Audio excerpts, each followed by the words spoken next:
সামাজিক অপরাধ, এই ধর্ষণের মতো ঘটনাকে চিরতরে সমাজের বুক থেকে সরাতে হয়, মেটাতে হয়, বিদায় দিতে হয়, তার একমাত্র প্রতিকার সমাধান হচ্ছে অ্যান্টি রেপ ল বা অ্যান্টি রেপ বিল।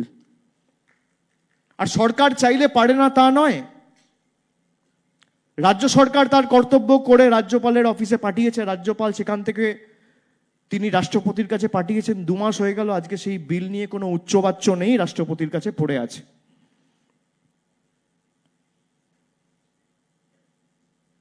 এই বিল পাস হয়ে গেলে, আর বিলটা এমন ভাবে করা হয়েছে যে 50 দিনে